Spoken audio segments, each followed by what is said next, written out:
I'm joined here by journalist Seamous Hayes, and it's just after Tipperary have beaten Clare in very controversial circumstances, a very controversial decision by James Owens, which absolutely nobody, either Tipperary or Clare supporters, could understand how that decision was made to sin bin Aidan McCarthy.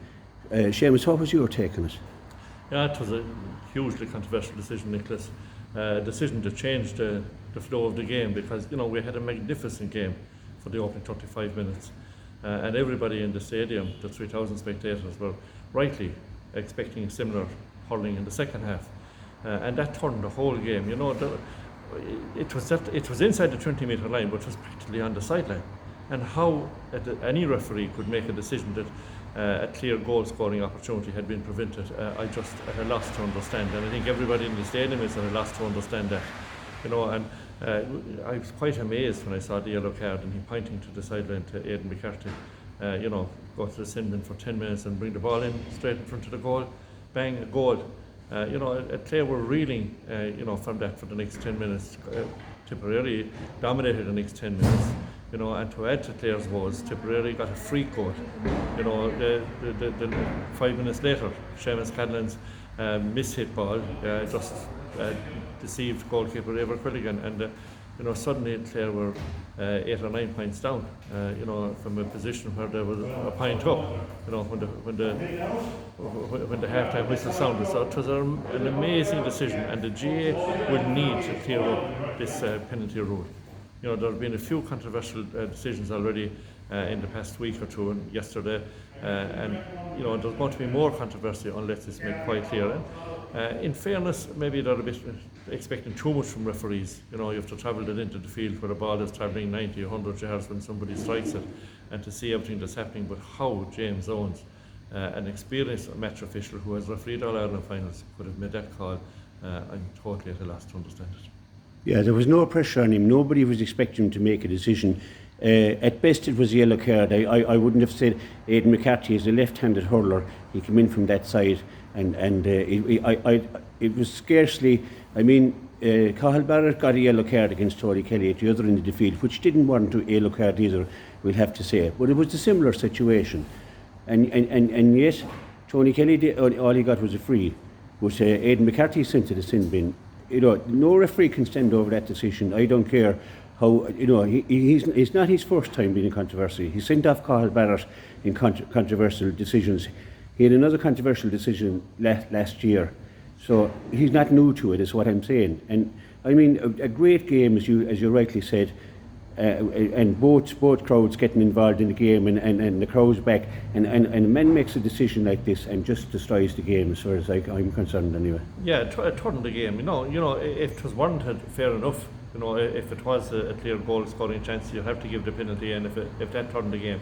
But this wasn't, and Clare were reeling from that for the next 2 or 3 minutes. They couldn't understand how it was a penalty, because there were a number of Clare defenders who could easily have cut out the player going through, and because where he was practically on the sideline, and from that point of view, it destroyed the game, and we'll never know. Clare may not have won the game at the end of the day, but we'd have had a clearer picture, as to how it would have gone. And they were more than holding their own. They were matching Tipperary in every facet of the game, right up to that point in the game, and there was nothing between the teams, and everybody was set for a continuation of the magnificent hurling we'd seen yesterday from Croke Park. And the first half had matched what we had seen yesterday, but then this decision turns the whole game, and Clare are now on a different route. Now, as I said, we'll never know whether Clare would have won the game or not, but with a far less controversy, we'd be able to look forward and say, well, we weren't good enough or whatever, but this decision has blighted the whole thing. Yeah, it's probably the worst decision from a Clare point of view since Jim Power was sent off against Cork back in the 70s when Ray Cummins rolled over. But this decision will we will think about it for the rest of our lives. A decision like this in a big Munster, this is a big Munster Championship day, and as I said, if it was a split second decision, you would have probably said. But this was by no means a split second decision, And fair play to Tipperary, they're great hurlers and they produce lovely hurlings there. And you'd have to say that, but it's not about Tipperary, and it's about a lovely game of hurling that both sets of supporters were really enjoying.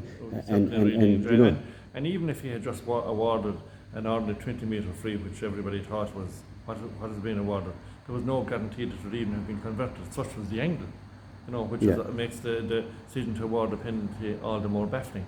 And I can understand Clare being upset and being annoyed, over this, but they now have to dust themselves down and get ready for a qualifier draw, which won't be easy. Well, whichever route they were going to go isn't going to be easy, but that's what you want. Munster Championship, you want to be playing the top teams, and now you're in the backdoor route, and after results from yesterday, there'll be no easy game there. Absolutely, I suppose that's the difference between the decision in the 70s was the end of Clare. They can dust themselves off. I suppose it's a hard pill to take, but they can come back. That draw is going to be really interesting now. There's big teams gone in there, and it's probably another championship on in its own. It's not like a regular backdoor. It's serious teams in there now. That's correct, and while you have a break of a week now, and you're playing Saturday or Sunday week at the earliest, but if you win, then you're playing again the following week. You win that, you're playing again the following week. You have three. Hopefully, that Clare will progress and get through to the All-Ireland series, but it's a tough ask now. Yeah, there's going to be a lot of talking done and a lot of writing done on that decision and on this game. Oh, it's going to be a huge debate. It's going to lead to huge debate, and it's going to, the GA authorities will have to relook at this decision. They'll have to relook at it and have it more clear cut, because it's not clear cut and it's all down to a referee's interpretation. Yeah. Earlier on this year, we saw a controversy about a black card in a football game between Clare and Mayo. These cards, are they really necessary? How did we survive with matches when there was just a name taken and a sending off for if you deserve to be sent off, you were sent off? But these cards are causing huge controversy in both codes, in both hurling and football. Is it time to get rid of these cards? Well, it's time to clarify what the situation is. It's definitely time to be clear cut on which way it's going, because it's open to too many different interpretations, and that's the big problem. Whether you bring in more officials to assist the referee in different sections of the field or not, whether that would be the answer, I don't know, but something needs to be done different. Yeah. Seamus, it would be lovely to come out talking about a game of hurling. Instead we're talking about something else. Yeah. But that's how it goes. We leave disappointed but unbowed, and credit to our team. Proud of the performance. Absolutely. Thanks very much, Seamus, for stopping and talking to me. Thanks.